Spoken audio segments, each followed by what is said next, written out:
Hai guys, kali ini aku akan nyeritain film dengan judul Nerissa tahun 2021. Mengisahkan tentang seorang gadis cantik dan mantap yang terdampar di sebuah pulau dan harus rela digarap ladangnya oleh para pria di sana. Bagaimana kisah lengkapnya? Sebelum lanjut, jangan lupa like dan subscribe jika kalian suka sama video ini. Di awal film terlihat Obed dan Nerissa hidup dengan bahagia di pulau terpencil, tapi itu hanyalah permulaan sebelum tragedi mengerikan terjadi. Dikisahkan Nerissa adalah seorang wanita yang ditemukan Obed di laut saat sedang menyelam. Kasihan melihat Nerissa yang terombang-ambing di lautan, Obed lalu menyelamatkannya dengan menarik Nerissa ke daratan. Penampilannya yang cantik membuat Obed jatuh cinta pada pandangan pertama. Walang nakakaalam kung ano ang tunay. Wanita tersebut kemudian dibawa pada kepala desa bernama Cemplon, yang mengumpulkan warga untuk memperkenalkan wanita tersebut. Karena wanita itu mengalami hilang ingatan, para warga pun sepakat memanggilnya dengan nama Nerissa. O kung saan man siya nanggaling. Ngayong gabi lang. Sige na. Berapa bulan berlalu, penduduk desa termasuk Obed sangat terpesona dengan kecantikan dan kebaikan Nerissa. Sadar mempunyai banyak saingan, Obed memutuskan untuk segera menikahi Nerissa. Sejak saat itu, Obed dan Nerissa selalu terlihat bersama. Kegiatan bercocok tanamnya makin mantap dan tak segan-segan menunjukkan kemesraan meski di depan warga lain. Besokan harinya, seorang pria bernama Mikael datang dari kota untuk mengantarkan barang-barang yang diperlukan penduduk desa. Ternyata diam-diam Lilet menyukai Mikael. Mengetahui itu, Nerissa sangat mendukung Lilet. Dia yakin lambat laun Mikael dan Lilet bakal dipersatukan. Mabait at magalang. Sore harinya, Obed dan teman-temannya terlihat baru saja kembali dari laut. Namun hasilnya mengecewakan, karena tak ada satupun ikan yang bisa ditangkap. Teman-teman Obed membenarkan mitos tentang kutukan di desanya. Namun Obed tetap membantahnya, karena mitos tersebut dinilainya tidak masuk di akal. Para nelayan kemudian berkumpul di gubuk desa untuk membicarakan masalah tersebut. Cemplon juga ada untuk memberikan arahan. Mereka berencana berlayar melampaui zona aman untuk mencapai hasil maksimal. Obed pun setuju dengan usulan tersebut. Namun Cemplon langsung menolak, karena keselamatan para nelayan bakal terancam jika memaksa melintasi zona aman. Bisa saja badai datang dan mereka tidak dapat kembali ke daratan dengan mudah. Araw-araw na... Ano naman kayo madadamay? Hindi. Kayo. Kailan plano ninyo? Namun, Obed dan kawan-kawan malah membuat perbincangan di luar forum. Mereka memaksa untuk berlayar tanpa sepengetahuan Cemplon. Parang nagdadalawang isip ka ata eh. Oo, meron tayo reserba ngayon pero Alam mo naman kung ano nangyari sa tatay mo. bumukod na ako sa pamilya. Sebelum pergi, Obed berpamitan dengan Nerissa. Di sini dia juga memberi kalung yang berisi foto Obed di dalamnya. Dia berpesan untuk tidak memberikan foto tersebut pada siapapun. Malam harinya, cuaca terlihat kurang bagus. Namun, Obed dan dua temannya memutuskan untuk tetap pergi memancing. Setelah meninggalkan zona aman, mereka menyadari bahwa sesuatu yang buruk telah terjadi. Badai besar datang dan menerjang perahu mereka hingga tenggelam. Keesokan harinya, istri Cemplon yang bernama Segunda datang bersama Lilet untuk memberikan makanan kepada Nerissa. Namun tak lama kemudian sekelompok ibu-ibu datang dan hendak memukul Nerissa. Ternyata orang-orang tersebut adalah keluarga teman dari Obed yang sedang melaut. Dari situ Nerissa mengetahui bahwa kapal Obed tenggelam akibat badai dan jasad mereka belum ditemukan. Mendengar hal itu, Segunda, Lilet, dan Nerissa sangat terkejut. Mereka kemudian mengadakan pertemuan di balai desa. Polisi penjaga menginformasikan bahwa mereka tidak dapat melakukan pencarian terlalu jauh karena keterbatasan peralatan. Nerissa dan Merced sangat keberatan, karena suami mereka mungkin masih hidup dan terapung di tengah lautan. Na binangga ang bangka nila at sigurado Nerissa yang tidak senang dengan keputusan penjaga itu menemui Cemplon dan meminjam kapal. Dia nekat untuk pergi ke laut dan mencari Obed sendirian. Namun Cemplon jelas menolak karena khawatir dengan keselamatan Nerissa. Nerissa kemudian pergi ke warung untuk menemui si Ginny. Nah, si Jini itu banyak kenalan di desa. Jini mengajak Nerissa menemui seorang nelayan bernama Sito. Dia meminta untuk meminjam perahu 1 malam.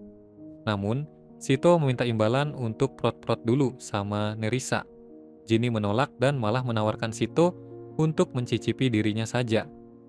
Negosiasi tidak berjalan mulus karena Sito sudah bosan dengan Jini, dia hanya ingin goa baru yang lebih segar. Malam berikutnya, Nerissa, Jini, dan Lilet terlihat berada di kapal.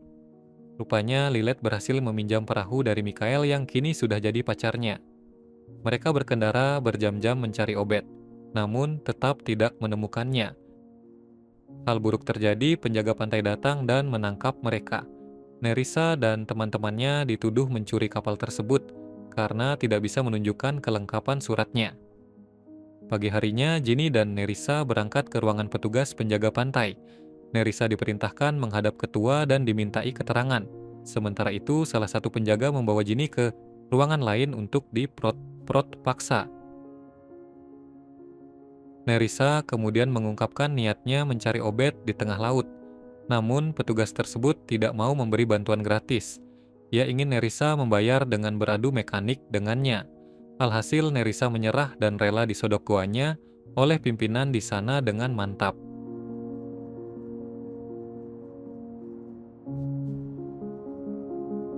Kejadian di kantor penjaga pun langsung tersebar.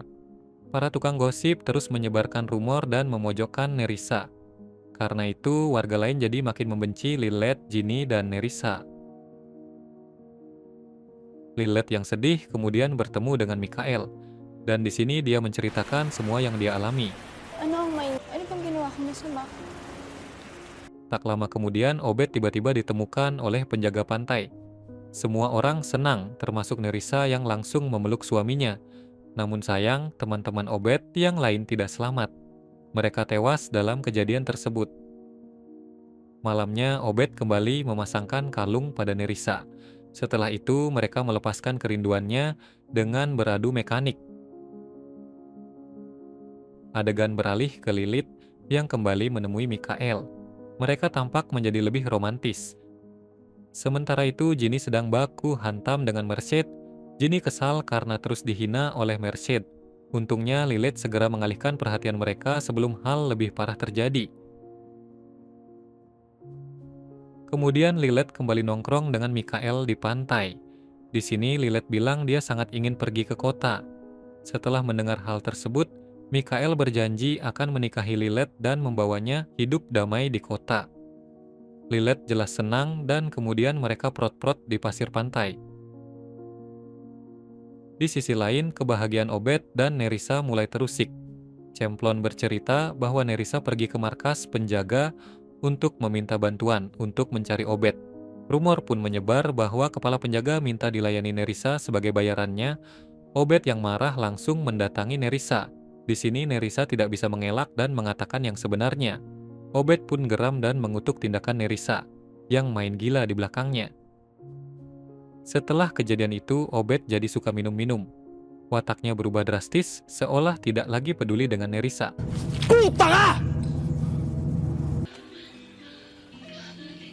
Atin na yung panghawakan at pag-ingatan mo. Suatu malam, Obed dan 3 temannya yang bejat terlihat sedang minum-minum di depan rumah. Sementara Nerissa tidur duluan karena sudah larut malam. Obed yang teler parah juga tertidur di luar. Sementara itu, ketiga temannya menyelinap masuk ke kamar Nerissa. Mereka bergantian melakukan prot-prot paksa pada Nerissa secara biadab.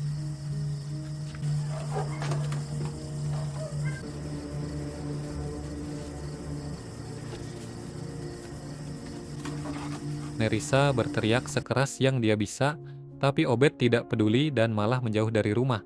Setelah puas menikmati goa basah milik Nerissa, ketiga pria begajulan itu langsung tidur karena lemas.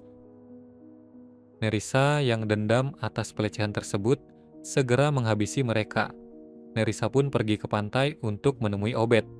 Dia merasa dihinakan oleh suaminya sendiri yang tak mau menolong saat Nerissa dilecehkan. Obed ditikam beberapa kali, tidak ada ampun sampai Obed menghembuskan napas terakhir. Keesokan harinya, Segunda pergi ke rumah Obed dan menemukan 3 pria begajulan tewas dalam keadaan yang mengerikan. Di pantai, ia juga melihat Obed tergeletak penuh darah di dekat Nerissa. Segunda segera berlari menemui Cemplon dan warga. Dia menceritakan bahwa Nerissa sudah berlaku kejam menghabisi Obed dan kawan-kawannya. Alhasil mereka bergegas mengejar Nerissa hingga ke dalam hutan. Sementara itu Nerissa menemui Ginny dan menceritakan apa yang sudah terjadi. Ginny yang sangat memahami kondisi Nerissa mengajaknya lari ke pantai. Di sini Ginny mencegah beberapa warga mendekati Nerissa. Di saat yang sama Nerissa langsung mencemburkan diri ke laut untuk berenang dan menghindari kejaran warga.